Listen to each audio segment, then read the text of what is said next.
What's going on, everybody? Welcome back to another episode of Gaming with the Bros Cast, episode 182. We are talking pretty much about not Armor Core, Jesus, Starfield today. A little bit about Armor Core, maybe. A little bit of Armor Core. Yeah. Maybe a little bit of Sea of Stars, but Starfield is the big game of the week. You and I both, got the early access pack, so we've been playing a lot here in the last couple days, but there's really not much news this week to talk, so it's going to be mainly about Starfield. There was the PlayStation Plus price increases. It is what it is. It's bad, but I'm sure there's been a lot of discussion on the internet about this, so we're going to keep it pretty light on that, just so because we'll probably go into some tangent about PlayStation being annoying and stuff like that, so we're going to keep it light for you guys. But Nick, before we jump into to these games, how was your week? It's been an okay week. We've had some struggles with our new rescue dog Snacks. She's gotten into the habit, or last week she was into the habit of peeing in the house when we're not around. So she would go upstairs and pee like in our room or something like that.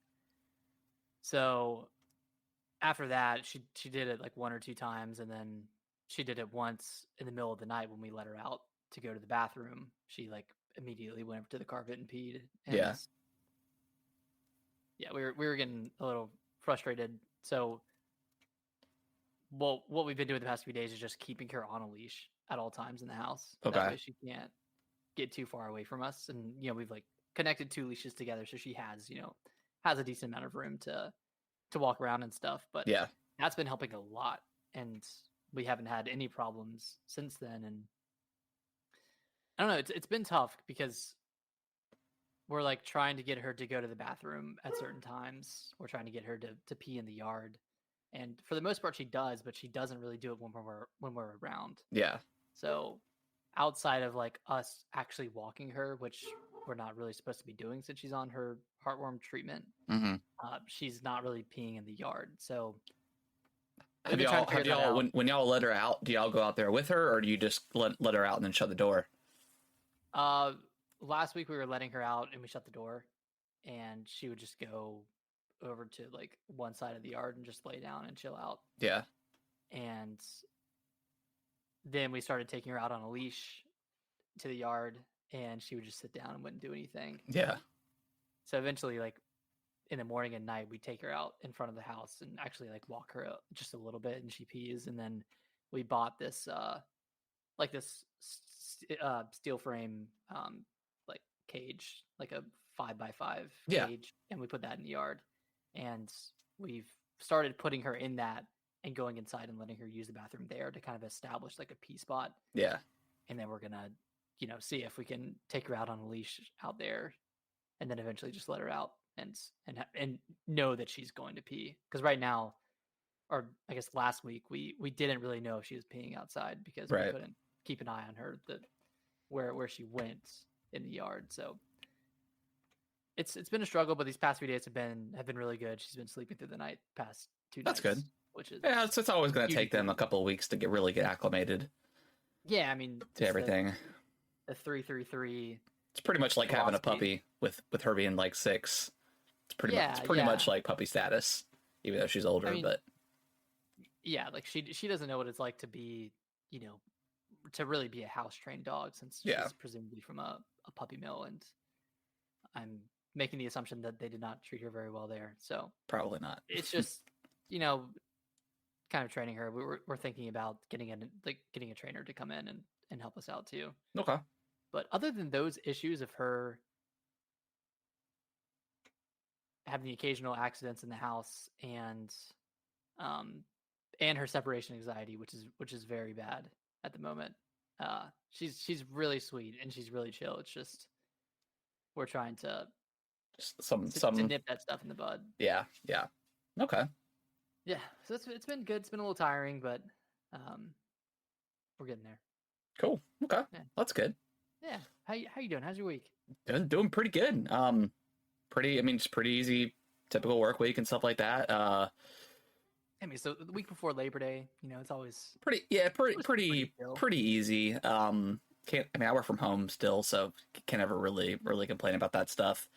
Been getting my anime fix in a little bit. I watched the first season, the only season of Chainsaw Man, on Crunchyroll. All right. Super, really awesome show. It's it's about it's about demons or whatever, but there's this group of people that are contracted to go out and kill these certain demons or whatever like that. But they also, these demon hunters, make contracts with demons themselves and have really cool powers and stuff that they use. Okay. But the chainsaw demon is literally like he has like a I won't say anything of how he acquired it, but he has like a chainsaw cord in his chest and he just pulls it out and then he just turns into like a chainsaw. It's really cool. So he's a human otherwise? Yeah, he's a human, but he's got the way he doesn't typically. So the normal humans contract the devil. They call them the devils, I guess.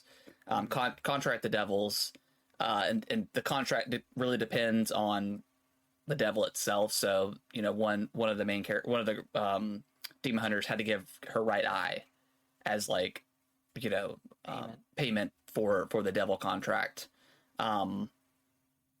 But the way he's kind of part devil, part human. Again, I don't want to spoil on how it exactly happens, but he's a little bit different than the typical like demon, like devil hunter or whatever. But he's a little special. He's a little special, but really cool. It's like 13 episodes, 25, 30 minutes each. Nice. If you like stuff like Attack on Titan or Demon Slayer, you're going to like this show. It's really good. Okay. So yeah, definitely recommend it. And then I started watching, I'm gonna butcher it, like Juju Kaisen or something like that. It's a kind of the same premise. It's like a devil, like demon hunter show, but they call them curses in this one. Again, very similar to like Chainsaw Man, Demon Hunter, Attack on Titan kind of vibe like that. So it's a little bit more lighthearted than Attack on Titan is. It's got some jokes in there, some funny jokes and stuff like that. So it's not as dim and grim as Attack on Titan is, for that reference. Attack on Titan's not a grim show, you got a lot. No, of never going on. There's that one episode where they all get drunk. That is true. And then the other episodes where they don't have fun. Yeah, everybody's getting eaten. Yeah. So yeah, highly recommend. I was looking for something new to watch, during my work day. I've been watching like the new Ahsoka Star Wars show. Really good. If you're into, Star Wars Rebels, it's kind of like a continuation of that cartoon show.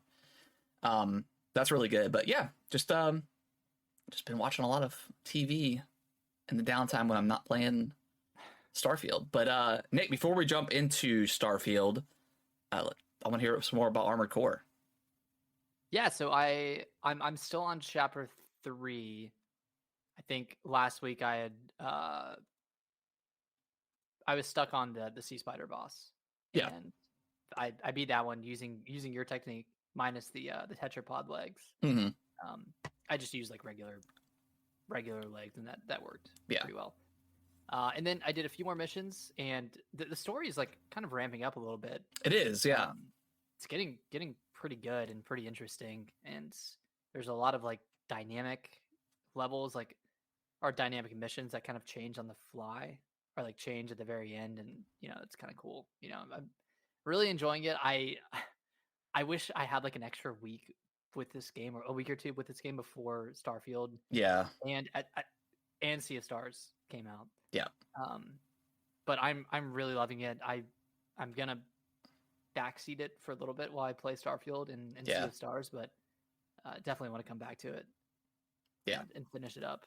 I've heard it gets very crazy, and it has some of like the hardest bosses in the Souls from Soft franchise. Yeah. So, well, gosh, Baltius was pretty darn hard. I think Baltius was so hard because you don't have a lot of options for guns and stuff. So like your pretty much your starter build is what you have to use to defeat Baltius. because the sea spider and like the cleaner are difficult in their own right, but once you switch builds up, they get manageable. Where Baltius was just trial and error. so fast paced. Like it was pretty much there's a little bit of luck involved with, or maybe you die. Like you and I were both getting destroyed by that single missile that he would fire, and that could completely ruin a run because it takes like half your damage away. But yeah, I do want to go back and play some more Armored Core because I was having a blast with it. Yeah. Do you think Baltius is one of the hardest skill check bosses from the FromSoft games? I think so. Like one of the hardest like early bosses. Yeah, I mean, I'm trying to think. I don't know. Father Gascoigne was pretty hard. That was like the second boss, I think, outside of like the one you do on the bridge.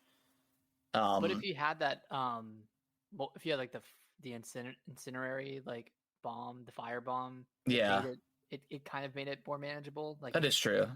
Took out like half its health or something like that. And wasn't there like a certain item you could have to make him not transform as well? Maybe I'm misremembering. Yeah, there might have been. I can't remember what it was, but wait, speaking of Bloodborne, there's rumors of a remaster coming in 2025. In 2025? Gosh, man. For the 10-year anniversary. Oh, it'll be 10 years in 2025? Yeah. Okay. It's crazy. Yeah, I'm probably gonna have a PS5 by then.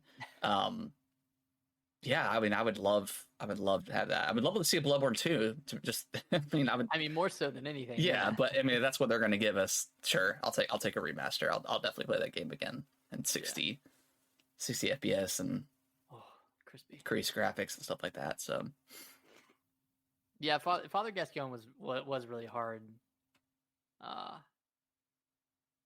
None of the Souls bosses were really that bad from my memory, and then Elden Ring with what's his face? What was the first boss? The first true boss. He was pretty hard. He was pretty hard too. Yeah. But it was hard in the sense of like you shouldn't be here yet. You should go level up and get some better weapons and come back. Yeah. And then it's more manageable. Yeah. I guess Armored Core is more comparable to like Sekiro in that regard, where like in Sekiro you can't really level your way through. You can't level your way through a boss. You have to get good essentially. Yeah, you have to like match its fighting style. Yeah. I still need to go back and. Ugh. You're on the last boss, or are you on the owl? No. Yeah, I'm on the owl. I'm still a decent ways away from the end, but yeah. I think just where I am in that game, and where I don't have a lot of the I can't remember what they're called, but the items to use, like some of your abilities, like the firework ability and stuff like that.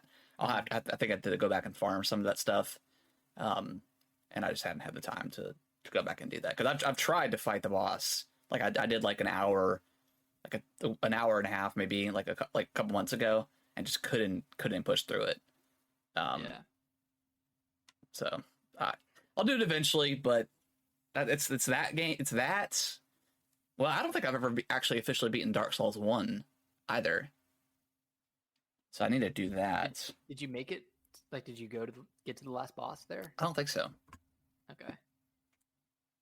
Yeah, because I played Dark Souls, and I think I put it down, and then I picked up Dark Souls 2 and fell in love with that game. And that's what really got me into Dark Souls. And I think I went back and tried to play some Dark Souls and got through the first, pretty much what I've seen before, and then just stopped. But yeah, I need to go back and finish Dark Souls 1. And then, you should. And then Sekiro, and then I'll eventually play Demon Souls when I get a PS5. That'll probably be one of my first games that I get for it. Hey, you can just borrow mine. Oh yeah, okay, you have a physical. Okay. Yeah, I have like that Ratchet and Clank. Oh, cool. Yeah. Sweet. Yeah, let's tell me about some Sea of Stars, because this game looks incredible. dude, and it's reviewing super well too. So very happy about that, and selling well. This game's phenomenal. I'm about 10 hours in. Wow. Okay. And yeah, I've been pretty addicted over the past week, and I don't know what it is about it, but it's probably a mix of the combat system, which I talked about a little bit last week, but it's a mix of like turn-based, like standard turn-based RPG combat with timing mixed in. So like if you time your attacks, and you can get an extra attack. That's cool. If you time your blocks, you can you take less damage, and then there's just a lot of really cool mechanics that make every fight very interesting and very engaging. And I think it's one of the best implemented like combat systems in a turn-based RPG. Like it makes combat so fun, and like cool. Like no encounter is insignificant. Like you can lose it on any encounter if you're not careful, which makes everything just super interesting and very important. Outside of that, like I'm loving the story. I love the characters. The party is kind of reminding me of Xenoblade Chronicles 3. Okay. Like, you just a bunch of friends. Pretty diverse cast. Yeah, pretty diverse cast. You guys just like sit around the campfire, and there's a lot of good banter. And how many is it like for the battle system? Like how many characters can you have in the party? It's 3. Okay, so pretty standard. Yeah, and you can swap characters on the fly too. Oh, that's cool. Okay. Yeah, so if someone's weak to a certain element, you can just switch to your character that has that elemental damage. Sweet. Okay. So it's pretty awesome. And then this is like kind of a small thing, but just traversing around the world is really cool because you can like clamber up ledges, and like you can like shimmy on walls and climb up walls and all that kind of stuff. So like it feels like you're playing like Assassin's Creed in 2D a little bit, which is very cool. Like, okay, that's pretty cool. I don't know if you ever played Crosscode. No, that was on my list at one point because I know it's on Game Pass too, and I haven't had time to play that, but also very good. But the traversal kind of reminds me of that on a bit of a smaller scale. Okay. Yeah, and then the level up system is really cool too because everyone's the same level. Your party level is what's essentially leveling up. You're not individually leveling up characters. So that means no character is getting left behind. Every character is significant. Okay, so it's like the Pokemon like XP share or whatever. XP share to an extent, except it feels very organic, and it feels like it's meant to be in this game because you need to use every party member, whether they're actively in your party or not. So it's a very, very good game. I'm super, super excited to play more of it. Yeah, it's like could be in my top 3. That's what I've heard. I've heard it's very close to like Chrono Trigger like level good. And you never played that before, right? Mm-mm. Yeah, that's one game that I'm so surprised that has not been on the Switch yet. Like it was on the DS, huh? Chrono Cross. Yeah. To the Switch. I don't see why this one won't. I mean, and that's like regarded as one of the best, RPGs of all time. So yeah, I'm very surprised that hasn't been remastered at some point and came to everything, but especially on the Switch, because that's our JRPGs that's just like the home of the Switch. Like I'm thinking about like getting the big Final Fantasy collection, like the $100 one that's got all of them in there, but I don't have time to play that stuff right now. But you need like 1,000 hours. Yeah. Yeah, awesome. Well, I'm glad it's good. I mean, it looks like just visually, it looks stunning. I mean, there's it's beautiful. It's absolutely pixel art is one of the best visuals out there.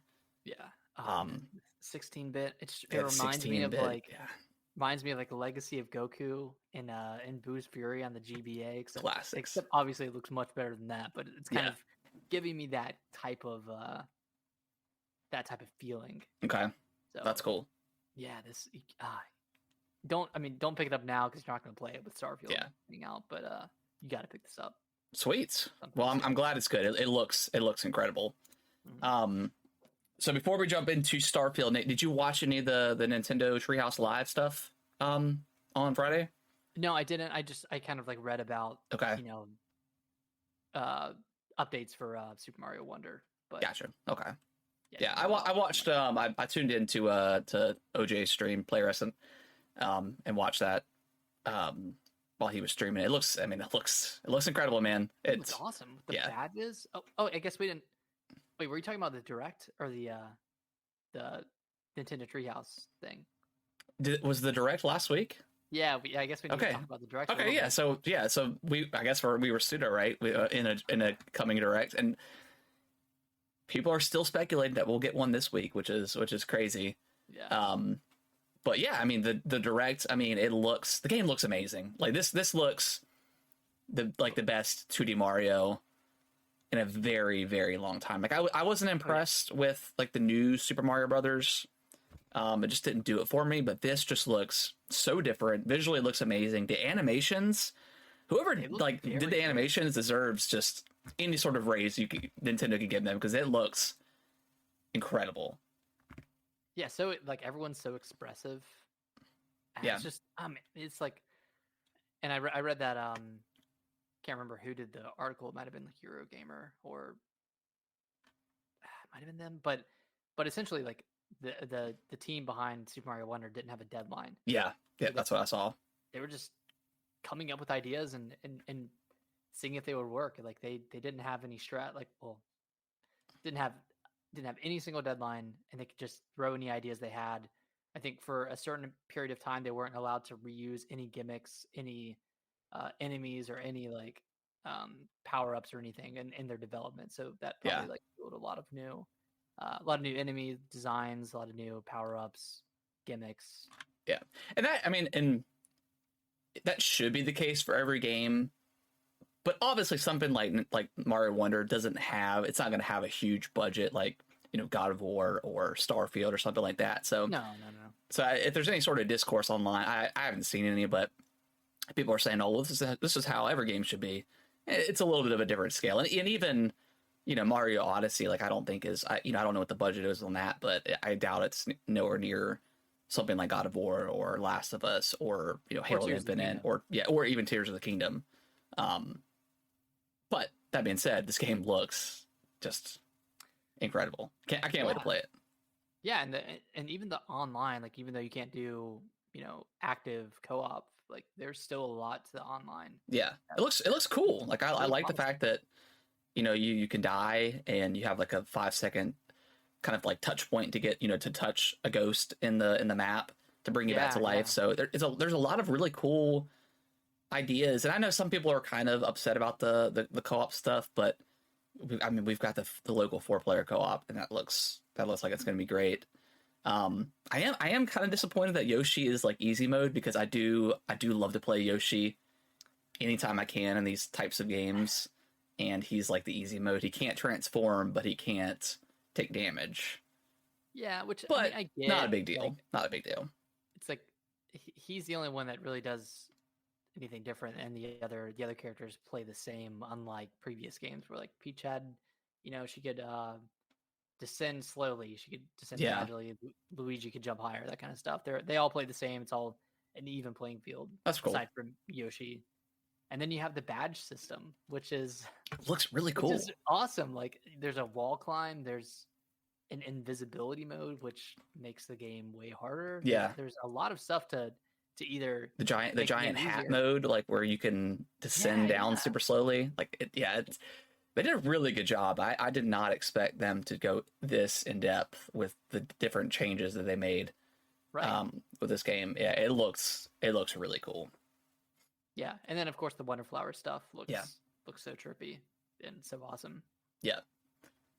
Yeah, it looks cool, man. I was not expecting to come out of this Direct super hyped for this game. I mean, I was already excited for it just because Kellen likes Mario, and I'm going to play that with him. But I'm just super excited to play it myself because it looks amazing.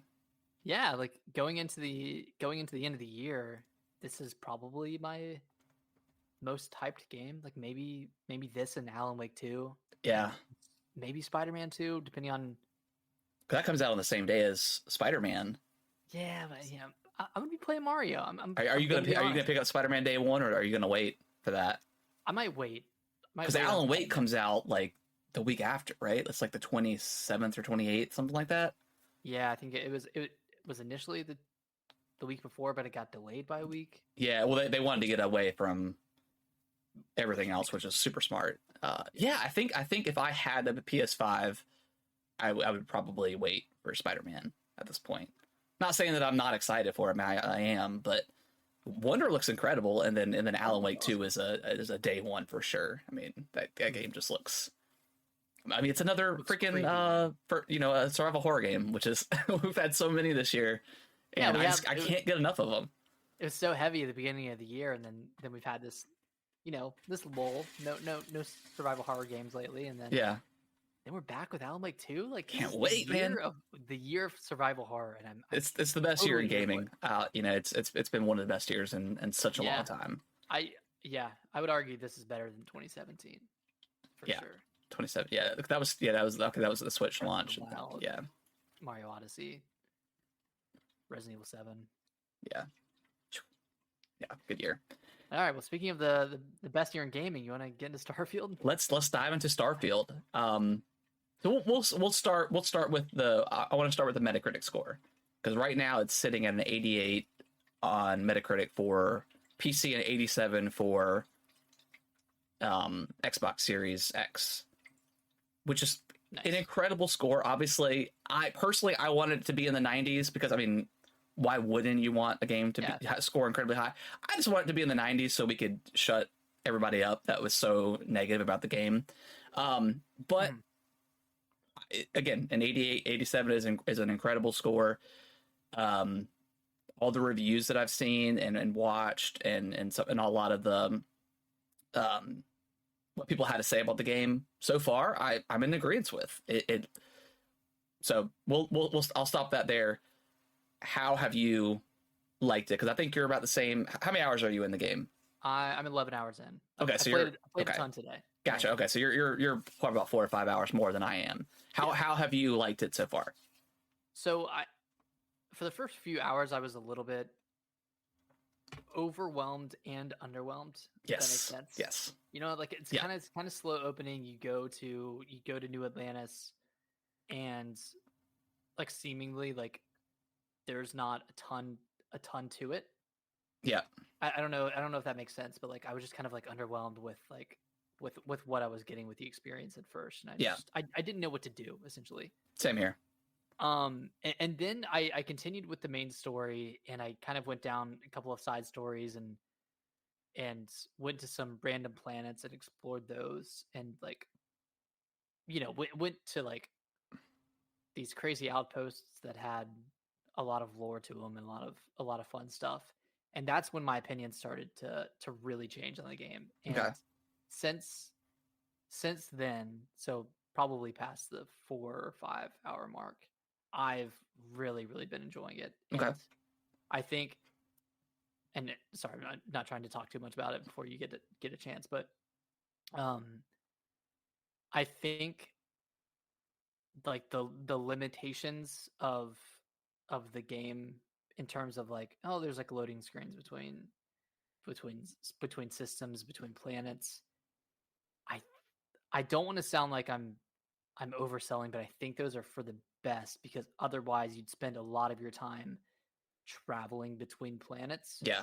And because they went for the realistic approach where everything is, to a certain extent mapped out, verbatim, or mapped out exactly how it, I don't want to say exactly, but it's mapped out realistically. About as realistic as it can be for as it can be. Yeah, for this game. For space that we don't know, whatever. Yeah, I think that kind of stuff makes sense with you landing on a planet.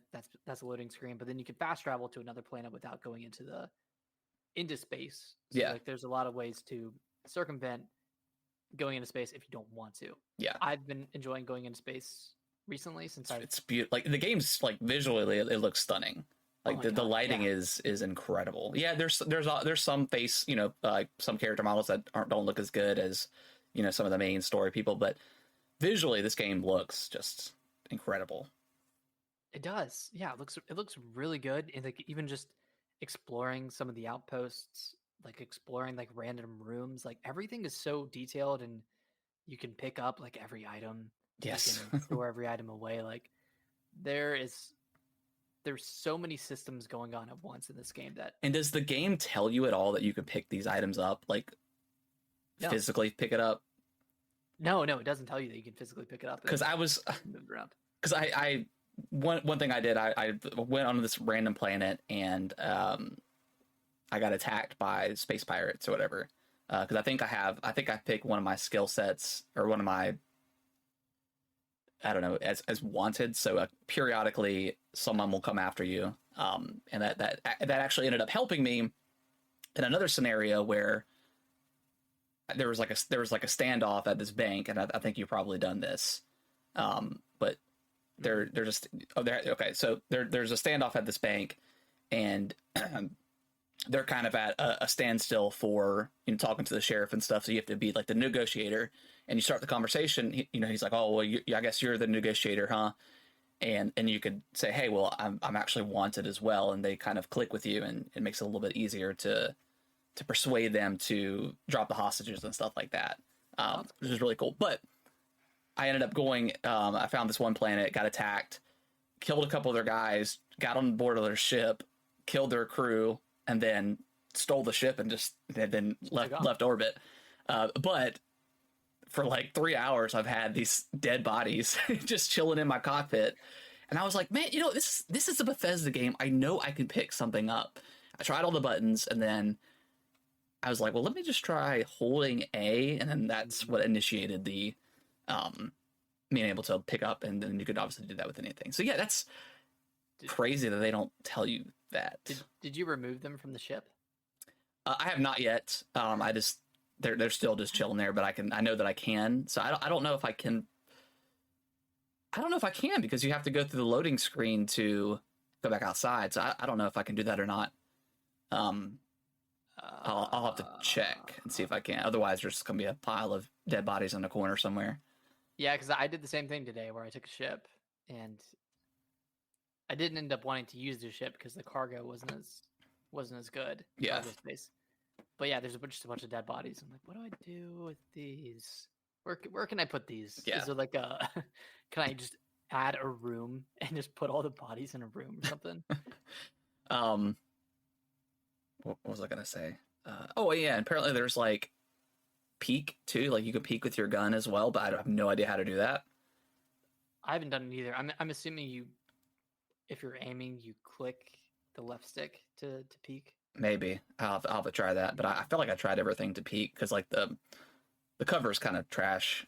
In this game, it's hard to shoot, but so yeah, I mean the opening hours, I think I was on par with you. I was extremely overwhelmed with knowing in the back of my mind, okay, there's I can build a ship, I can do this and I can do that. Plus, I mean, there's 1,000 planets. So I was very overwhelmed at the very beginning, but also kind of underwhelmed as well, just with how it started. I mean, it gets you on your ship pretty quickly, like within 30 minutes.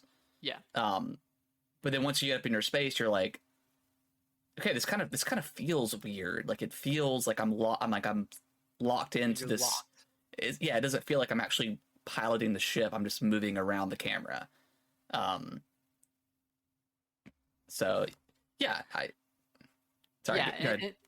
No. Just to kind of add on to that, like it definitely did feel like that, and then it took going to a couple of different systems and like getting to some like meteor fields, Mm-hmm. and doing like I just did like a pretty big like dogfight with like five ships in a meteor field, and that felt really, really good. Okay. Do you play in third person or first person when you're in the ship? Third person. Same here. Yeah. It feels more natural, I guess. It does. It kind of takes you out. I mean, it makes it to me seem like less of like a like the space I was just explaining, and then it makes it feel like I'm actually moving around in this environment, which you are. You are. But that's confirmed. Yeah. Yeah. Because I just read that I haven't seen the video, but Alana Pierce did a video where she flew to Pluto from another planet. It took her 7 hours in real life time to do it. So you can make these moves and travel around, these systems. It just takes you a very long time. And like you were talking, it's pretty realistic. But it's probably going to take you a lot longer than 7 hours in real life to go from Mars to Pluto or whatever the case is. But yeah, obviously it's not going to be the one for one. But yeah, I think it was probably smart of them to do it that way to make it feel like a huge place you're traveling to. With doing the slip space and stuff like that. So yeah. So have you done any ship building? I have not. So far? I have not. Okay. I just did some today, and it was actually right before the big dogfight that I did. Okay. And it's actually super fun. I had 60,000 credits going in and spent 35,000 just changing and upgrading the current the starter ship that you had. Yeah. I got super overzealous and tried to make a huge ship with a bunch of cargo space and a bunch of missiles and a bunch of boosters and then the game was like, it's too big for what you're trying to do. So I had to turn it down a little bit. I had to turn it down, scale it back. But then when I went into those fights, it felt a lot better. It felt like my ship was actually capable, which was really cool. And now I want to do the thing where you take out the enemy ships, their boosters, and you board them and take their ship. I want to try that now. I've done that. I think it was once. I think it was part of the main quest where I shot it down and it I had to board it and take it over. Yeah, so I haven't got quite to the point where I feel like I'm role playing as the character that I want to. Yeah, and that's a little frustrating because I just want to be a space pirate, but I know I have to get into the game a little bit and just so I can unlock some of those features. But yeah, I mean, I'm really liking it. The only kind of gripe I have with it right now, and this is the same exact issue I have in Fallout, is healing. I never have med packs. I did find some. Really? Yeah. So I was, and it may have just been a scenario. So I went to New Atlantis, and you can go to the medical facility.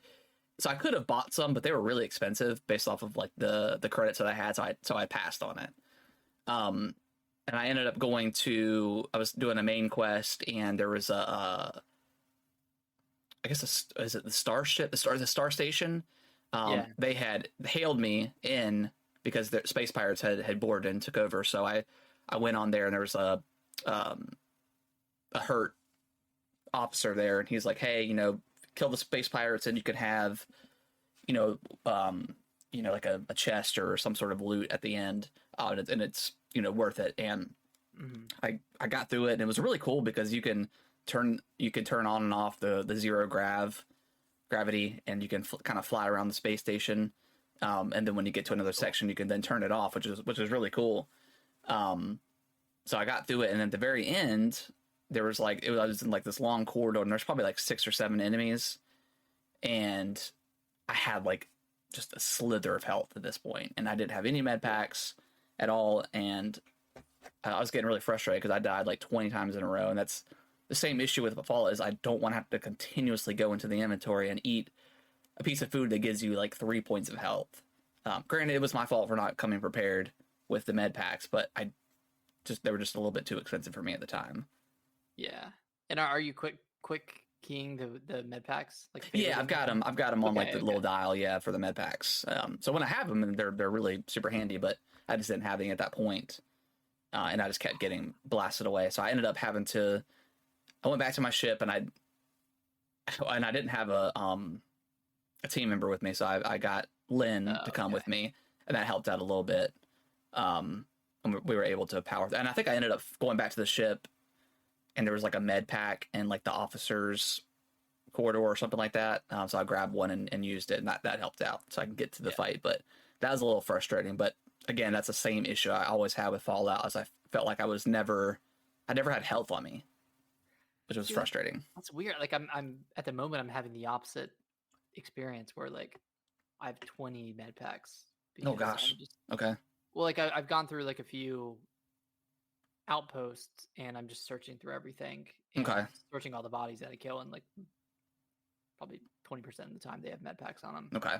So I'm sure, like, I don't want to tell you how to play the game, but I'm sure you're searching all the bodies, and probably in that instance they didn't have any med packs, but I probably just accumulated a bunch by doing a couple of like randomly generated outposts. Okay. See, I don't think I've even seen an outpost yet, or at least explored one. So yeah, I'll probably have to do some more exploring. But so is going through the main camp? Because I mean, obviously there's a new game plus, which we know. I don't think all the reviewers are being pretty silent about. I'm sure we can now find out more if we wanted to, but most people are saying that you should do the main quest first and then go back and do everything else. Is that what you're doing, or are you just kind of doing a little bit of everything at once? That's pretty much what I'm doing. Like if I go to a planet for a main quest, I'll do that quest and then I'll look around and see what else there is. Yeah. And, walk to anything else. I did this like really long side mission, and I got to what I think is like one of the final pieces of it, and it glitched out. Oh no! So I'm trying to figure that out. Like it's saying like I need to go to this this planet system like out in space and take out the space pirates there. Yeah. In space, and I went there, and my ship was damaged. So like right when I got in there, I left and went back to New Atlantis and repaired my ship. Yeah. And when I went back, they weren't spawning. Oh, interesting. Okay. So I looked it up, and it's apparently an issue for this mission, but I'm still trying to figure that out. But like that's really the only big mission I've done. Otherwise, I've like stayed pretty true to the main campaign. I want to go through like one of the factions. Yeah. At least like in this playthrough, but yeah, like every like all the reviewers are saying like just do the main quest, and even not Phil Spencer, even Todd Howard was like, you should stick to the main quest first, and that's kind of like the starting point. Yeah. And then go from there. And like from what I've played of the main quest, like that makes sense. Like you should definitely. Yeah. Well, because I think that's where you get most of like the XP, because the XP is pretty slow. Yeah. So you far. Get XP and unlock certain. Yeah.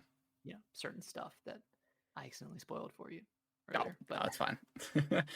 They showed it in the trailer. So what's some stuff? Obviously, we're pretty. And what I appreciate, I watched the Gamecast, the Kind of Funny's Gamecast, where they Paris was talking about it because he's the one that reviewed it for them, and like most of the panel, they had played like 40 or 50 hours and they weren't ready to even give it a score, which I appreciate because a game like Starfield, it's so massive and where it doesn't even get started, until you beat the campaign. Yeah.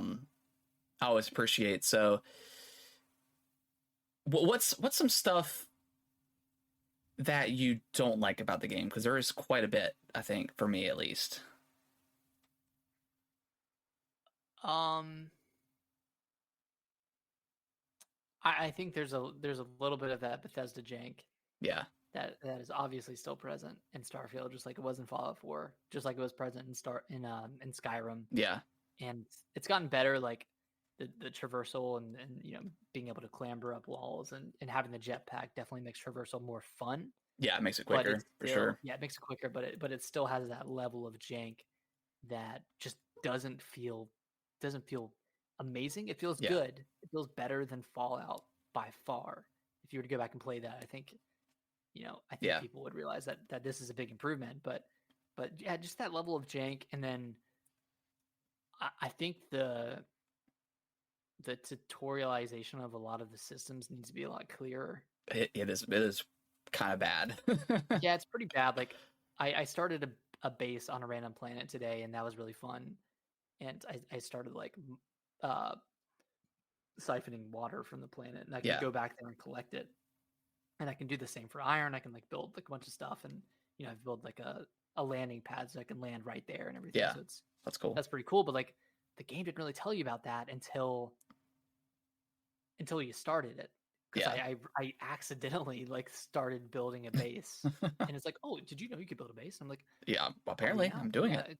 Yeah, like so that kind of stuff I think could have been improved, but at the same time, like, I mean, this is a game that you're supposed to play for a long time. You know, once you get into it, you're not even gonna think about, oh, the tutorial should have been better because and see that I feel like that's just like every Bethesda game is you just stumble into these systems that it's not very clear on how they work and you eventually figure it out. But yeah, I think there's a couple things I don't like. Like the menu system is not super great. Like I don't know, the star map is a little bit confusing sometimes when trying to navigate that.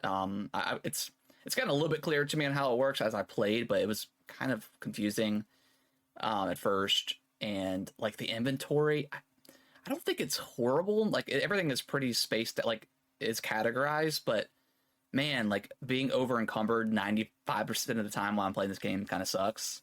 I know you can give your stuff to people, but like why is that still a thing in these games? It's just it's never fun.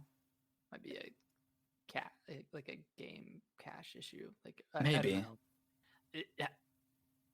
But then also, if you go back to any place that you've killed a body, that dead body's there. So it's like, is it a cache issue or is it just a feature that they want in this game, in all these games? So it's a little bit annoying just to constantly have to get rid of stuff and so throw stuff away. But what's your capacity right now? I think I've got like the heavy, the weightlifting perk. Yeah.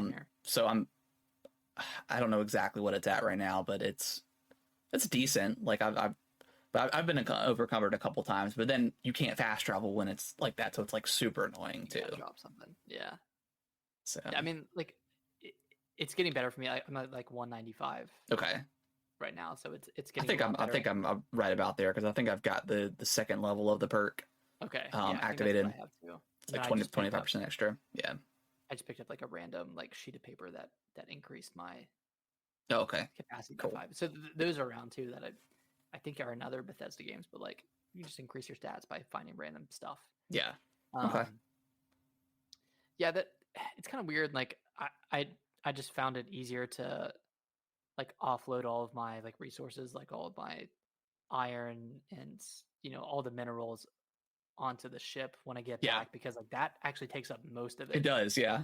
I was offloading weapons and I was like, why isn't this making a difference? Like, why isn't this in my space? I guess that makes sense. If you're carrying around like a bunch of rocks, it's gonna be like a bunch of gold and silver and iron, water. Like, yeah, that's gonna weigh you down a little bit. So like, I'm at a point where when I'm leaving my ship to go to a planet, I'm at like 95 kilograms. Yeah. So that leaves like 100 kilograms left to get stuff. To pick up stuff. Yeah. Makes sense. But it's still a pain in the ass. Yeah. Nonetheless. Yeah, I mean, so far I'm really enjoying what I'm playing. I definitely like this. It feels like way better than Fallout 4 did, like shooting wise. It feels like a competent shooter in its own right. So yeah, I'm not loving it yet, but I'm really enjoying it. And I know once I get a little bit deeper and get into these systems, because like I said, I haven't done outposts yet. I haven't done shipbuilding or anything like that. I've just really stuck to the main story outside of a couple of side quests. But yeah, I mean, it's the world telling I think is pretty good. Yeah, I'm enjoying it. Yeah, I would say I'm at the point where I'm starting to love it. Okay. Yeah, I'm seeing the systems work, and I'm like, okay, I can do this, and then this gives me this, and then I can do this. And like I just spent like an hour and a half mining today. Just I found a planet that was like abundant in like 8 different types of resources. So I was just walking around from point of interest to point of interest and just stopping and mining, and that's pretty cool. Having a great time. Yeah, like it's one of those things where like you can just get lost on one planet for a couple of hours because you found something that's worthwhile to you. Have you been to Earth yet? No, I haven't Okay, landed on Earth yet. it's pretty cool. I'll do that next. Have you been to Mars? Yeah. Okay. So that's part of the main. That's part of the main quest. Yeah. You do like Mars, Venus, Neptune. I think you Something like that. Yeah. Yeah, you go to a couple of planets in Sol, which is the yeah. It's really cool. It's vast. It really is overwhelming. Of how much stuff there is to do. But yeah, I think it's good. I really have not experienced a lot of jank or bugs or anything. I will say, when it was like the first 20 minutes of the game after Barrett gets there and the space pirates invade, as soon as they got off the ship and I started shooting, the game crashed. And I was like, really? And then I just, closed it out and then put it back up. And there's an autosave right before that. And that's what I love about Bethesda games, is constantly autosaving. So like, you're never really going to lose that much progress if something crazy happens. Yeah, and you can change the frequency of it too. Yeah, exactly. The auto save, like auto save. Yeah. So yeah, aside from some of the menu stuff and just I think a better tutorialization, I'm liking it. Again, once I get deeper into it, I know I'll really appreciate it for what it is. But yeah, it's solid so far. Yeah, I think this is going to be a really special game. I think once the general public has more time with it, yeah, we're gonna start seeing some really cool stuff, like Yeah. kind of like we saw with Tears of the Kingdom exactly. with ships and just like funny moments that are kind of gamey. Yeah, Kind of like weird, like, oh, like that's definitely a video game. But I did have one clip I'm getting ready to put on TikTok for us, but I was doing the mission that I was talking about earlier when I was in the star ship or whatever. Yeah. Or the space station, and I was in zero gravity, and I was coming down this ventilation shaft, and there was a guy right underneath me floating there, and he was like, okay, I think the coast is clear. And then I came down, and he turned around, he's like, oh god, and I shot him in the head. He just like started tumbling in zero gravity. So funny. So yeah, stuff like that, like, and again, why I don't necessarily, if these games have some jank to it, like, it's just kind of like that Bethesda charm.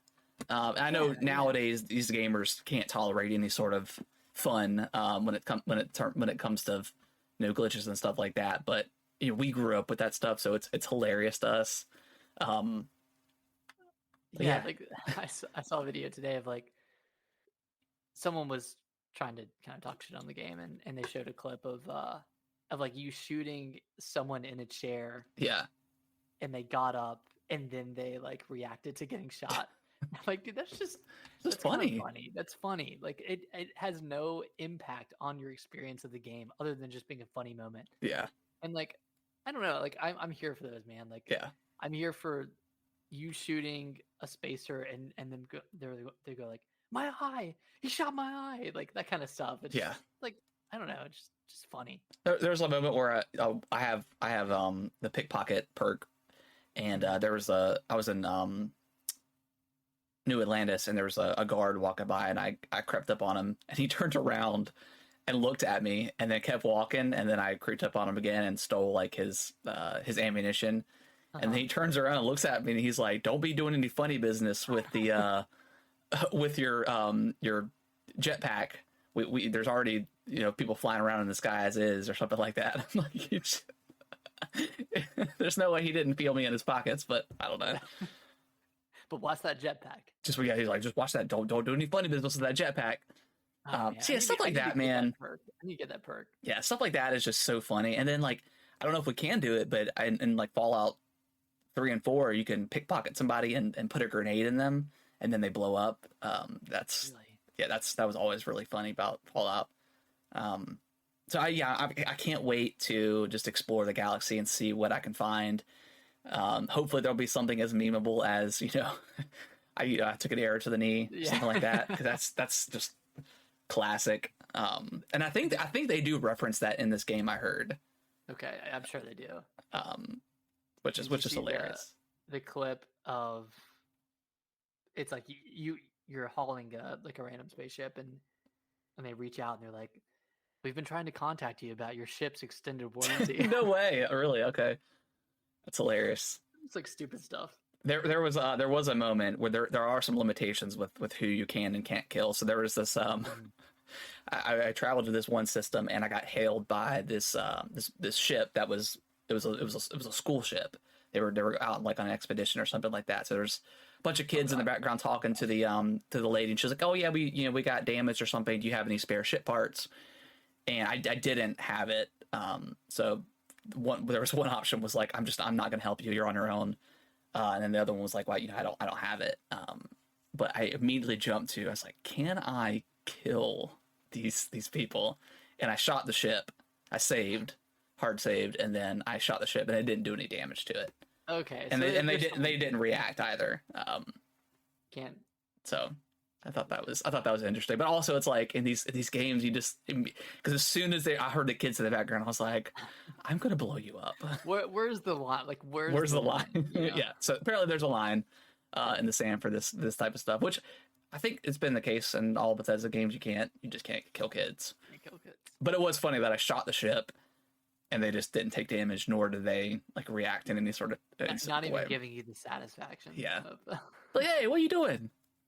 So that was funny. But yeah, I'm excited to see where this game goes. And once you get all the like the Outpost stuff combined, you establish like a trade network and all that stuff. Yeah, I can't wait. I need, because I haven't really had like I think like the first night when we got back from dinner and stuff, I think I played like maybe 2 hours. So I haven't had like that 4 or 5 hour session yet. That's what I had today. And that's what I need. It's going to be key, because it is a hard game to kind of pick up and put down. So I'm excited to dive into it more, deeper and stuff like that. So yeah, just need that long sesh, man. Yeah, you need that long sesh. Well, anything else? Anything else you want to bring up about Starfield? I mean, we'll obviously be talking about it for weeks to come. We'll probably do our Starfield check-in once a week for a while. Yeah. Give funny stories and cool things that we find in the game. I need to remember to record stuff too. Yeah, I haven't had anything yet, other than that one moment where I was like, okay, this was absolutely hilarious. But timing. Yeah. Yeah, I mean, it's like it obviously had a huge amount of hype. The game of the generation type hype around it, and it's hard to live up. It's hard to live up to. They really set themselves up on a high pedestal. Yeah.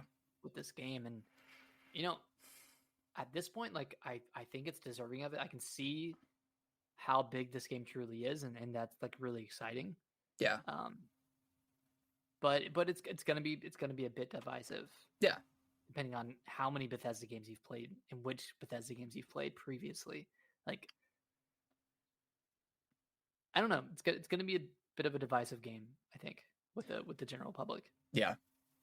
Yeah, I think so. I think a lot of people going into it know, obviously it's a Bethesda game, which it always seems like we're always negative when we're like, oh, it's a Bethesda game, it's going to have jank and that. But I mean, they every game they put out is like kind of like their own masterpiece. When they come out the time, like Fallout 4 for me, not necessarily so much. I just don't like Fallout that much, and I think it's the shooting.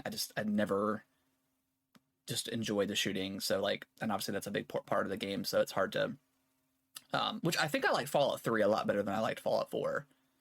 But obviously Skyrim, Oblivion were incredible games, and I can see the stepping stones of it getting to that point for me once I get a little bit deeper into it. Mm-hmm. Yeah, once you get more options for everything, really, combat, traversal, exploration. Like, I'm just excited to level up and unlock a bunch of new skills. Yeah, which is really cool. Like, sometimes I see a skill tree in a game, and I'm like, well, here's a skill tree. I don't care about this one's stuff. Like very clean, and that's one thing I'll say about it. It's very clean, and it's very easy to understand. Like, once you get the perk, you have the perk, but you have to continuously use the perk to make it better, which is really cool. Yeah, I wish you didn't have to to spend your skill points to level it up. Once that's the one. Yeah, I don't love that, but yeah, I get it. But that's probably what New Game Plus is all about. It's like you're completing all these skill trees and getting all that stuff unlocked. So I get it. Yeah, and I mean this game's hundreds of hours, so I mean that's obviously part of it too. Yeah. You know, if you want to like 100% it, but yeah. So you think it's great so far? I think it's amazing so far. Yeah, and you're like, granted, you're 4 or 5 hours ahead of me. So once I get to that point, I'll probably be thinking the same thing. But I just need that nice long play session and get used to everything and stuff like that. So yeah, I've enjoyed it. I've enjoyed the characters. I like the main story so far. It's dealing with like Constellation. It feels mysterious in a way that a space exploration story game should. So yeah, it's great so far. Feels important but vague. Yeah, mysterious but interesting. Yeah, liking the story so far. Cool. All right. Well, I think that's going to wrap up the show for this week. We're obviously doing a little bit earlier than normal, but with it being the holiday tomorrow and stuff like that, we wanted to get it out for you guys. But yeah, we'll be talking a lot about Starfield in the coming weeks. We'll do check-ins and stuff. We'll probably be pretty spoiler free for a lot of that stuff, especially the story. But we definitely won't spoil the story. Now we may get a little bit spoilery with some of the side questions we come across, side missions we come across. But we'll still try to be kind of vague. If they're like really interesting side quests, we'll definitely talk about that. And of course, just funny moments or cool moments in the game. We'll talk about that stuff too. But yeah, cool. All right. Well, we'll see everyone next week. Hopefully everyone has a great Labor Day. Cook out, go to the pool for the last time. Yeah, just enjoy yourselves. Just enjoy yourselves. All right. Bye-bye. Bye-bye.